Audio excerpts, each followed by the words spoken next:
Hello, party people. I want to talk about something today that a lot of people might be familiar with and a lot of people might not. There's this game called Genshin Impact, right? It's a gacha game. You know what a gacha game is? Essentially, it's gambling. Let's be real. Essentially, it's gambling. Um, if you go to YouTube right now and you look up the words "I quit Genshin," you'll get numerous videos from numerous sources. This includes pretty big channels, like in a triple digit K, thousands of viewer channels. And if you type in why I have not quit Genshin, you won't get as many. Um, it's become a thing where it's not cool anymore to be into Genshin, and people are afraid people are gonna ask so and so, you know, why did you stop playing Genshin? Like, like what happened? And for some people, there's this thing called burnout that happens to everyone. For no matter what game you're playing, if you play a game long enough that is still being supported, eventually you need a break. You get tired of it.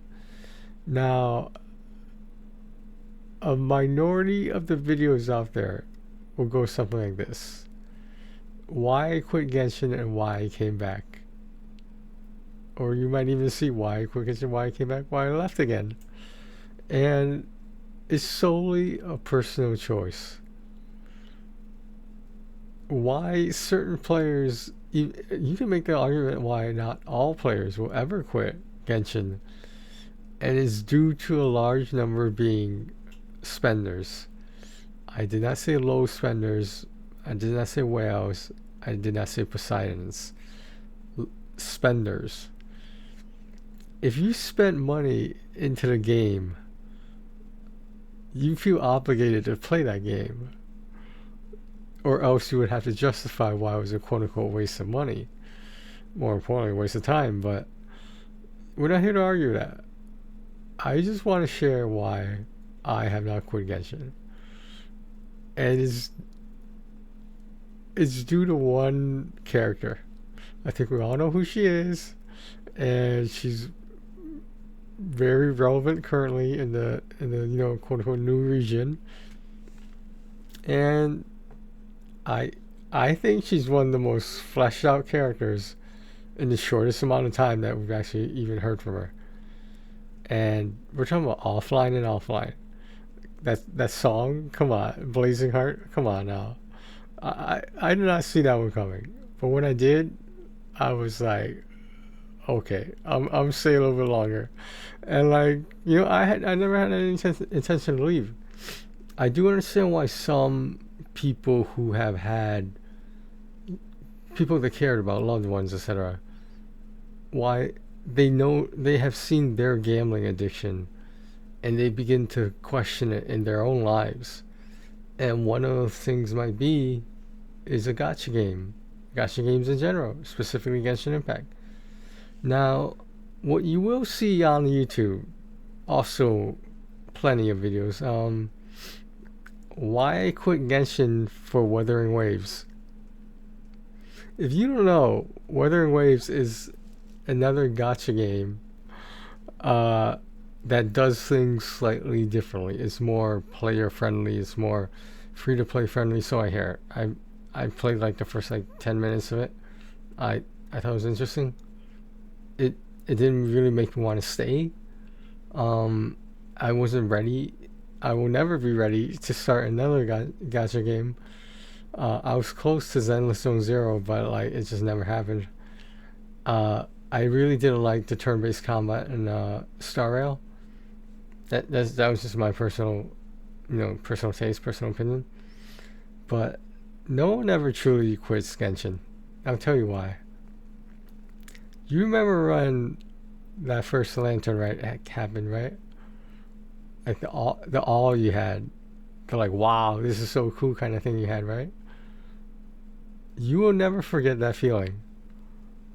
You will never forget the feeling that you are a part of a bigger story, of something bigger than most video games in general have ever seen, especially for a gacha game. I discussed this in a previous video, a way older video a long time ago, that you want to feel like you belong to a community that the game released in 2020 when everyone had all this spare money laying around and there was just nothing to do. You couldn't go outside. There was a lot of things you couldn't do. If you guys remember the pandemic, there was a lot of things we couldn't do. There's a lot of children who were born during the pandemic who will never remember this. And there are those of us who will never forget this. And one of the outlets we had as a society worldwide was playing video games. In some cases, going online and streaming and playing video games. Now, for streamers like me, mind you, who had started their YouTube channel before the pandemic, it was just business as usual. Me personally, did I enjoy the game as well? Yes, I still enjoy it. Like, people find that hard to believe, but like, I wouldn't be playing it unless I enjoyed it. Now, am I personally vested into the game? Yes. Do I not want to quit because of the money I invested in the game? Yes. I don't think these are wild suggestions or answers. I think these are perfectly normal answers. I'm not in debt because I'm not in debt because of Genshin Impact. I'm not in ill physical health because of playing Genshin Impact all night long. Has it happened before? Yeah. Am I still alive? As far as I know, yes. Unless I'm in the Matrix or something. But it was just like, a lot of it I feel was this. It was a lot of people who realized that hating on Genshin Impact was cool. It was trendy. It was the thing to do for some people, for some streamers as well. For content creators, they ran out of content. It wasn't fun for them anymore. And when you spend your career playing one game, then yes, there's a high probability of burnout. And in some cases there are quitters. Not like quitters in the bad sense that, they gave up. Quitters in the sense that they wanted to move on to something else. Something they hoped would be bigger and more meaningful than Genshin. Now, if you look at some of the views on some of these Genshin videos, I know one video that reached over 1 million views. I was just watching her channel today, and she had a video up about why I quit Genshin, or why I stopped playing Genshin Impact. There's interesting phrasing of the words, but it's a personal choice. And just like I respect your personal choice, I expect you to respect mine, of why I'm staying in this community. Whether I belong here or not is not the question. The question is, am I going to quit? The answer to that no is no. It has always been no. And like, I'm not one of those people who say, oh, I'm going to quit, then I come back. I stay for a little while, then I quit. Like, I'm not doing that. Is the story grandiose and confusing sometimes? Yes. Show me a video game that isn't. On that scale of a video game, show me a game where the story is not complicated. Where the story is hard to understand, where there's a lot of assumptions to be made. And that brings in lore, fan fiction, and all this other shit. And when you combine all that shit, you have a community. You have a circle around all the negativity around you about the game, and you are protected in the circle because you still realize there's people who still enjoy the game. To this day, there's still people joining the game and playing for the first time in their titles in a 4-year-old game. How long is it? 4 or 5 years old? How long have you heard that many games be popular for? Like, this isn't just me like showboating Genshin Impact. This is not me like defending it. I was telling you my personal reaction to it. And if it's not cool, That's not gonna stop me from playing it. I mean, why would you care about what anyone else thinks about a game that you enjoy? Not who someone else enjoys, not your favorite content creator enjoys, but you. And if you enjoy that game, who gives a shit about what anyone else says? Just play the games you like, play the characters you want to play, spend the amount of money you want to spend. As long as you're not in debt, you're homeless or some shit like that because of a video game, then as long as that's okay, then fine. But if everything is quote unquote normal, the spending is controlled, and you see, this is why I question like in Counter Strike, right? Global Offense, CS:GO.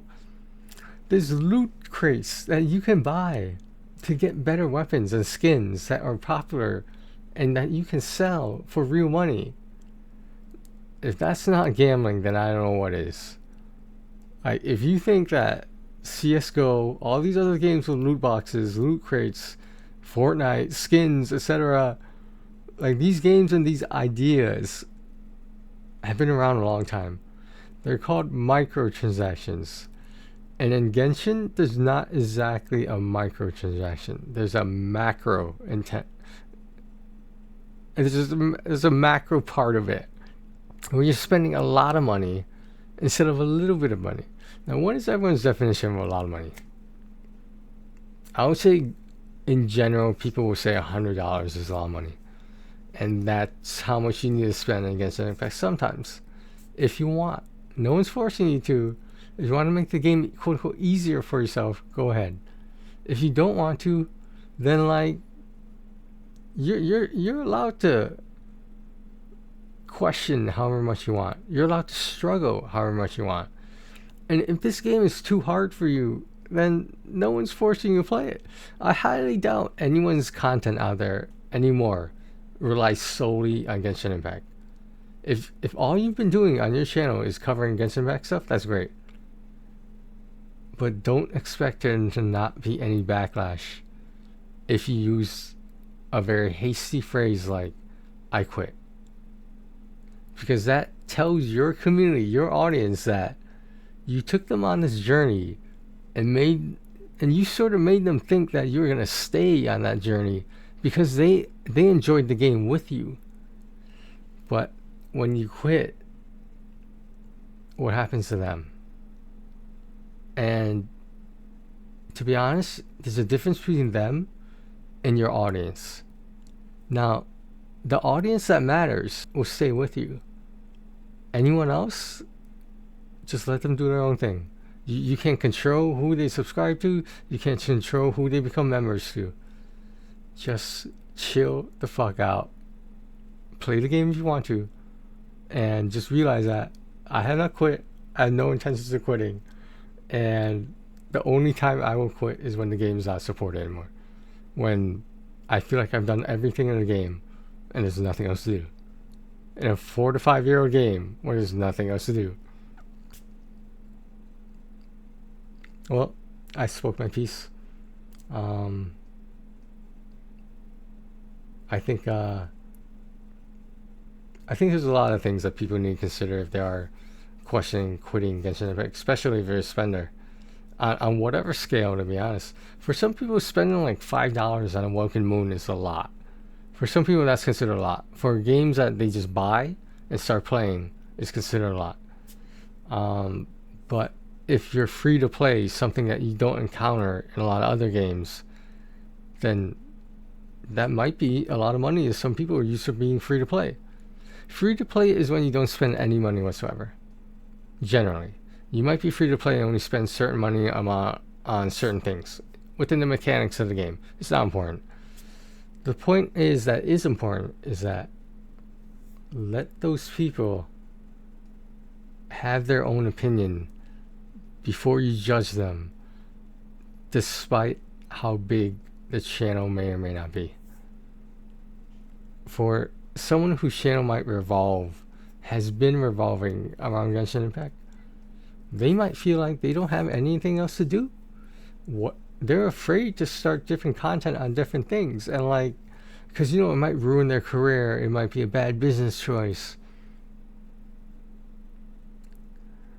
Maybe I don't understand because I'm not a a globally known YouTuber. Maybe that's why I don't get these things. But I know that I enjoy the story, and everyone else is entitled to their own opinion for whatever reasons those may be. But in conclusion, I'm not quitting. Take care of yourselves and each other, guys.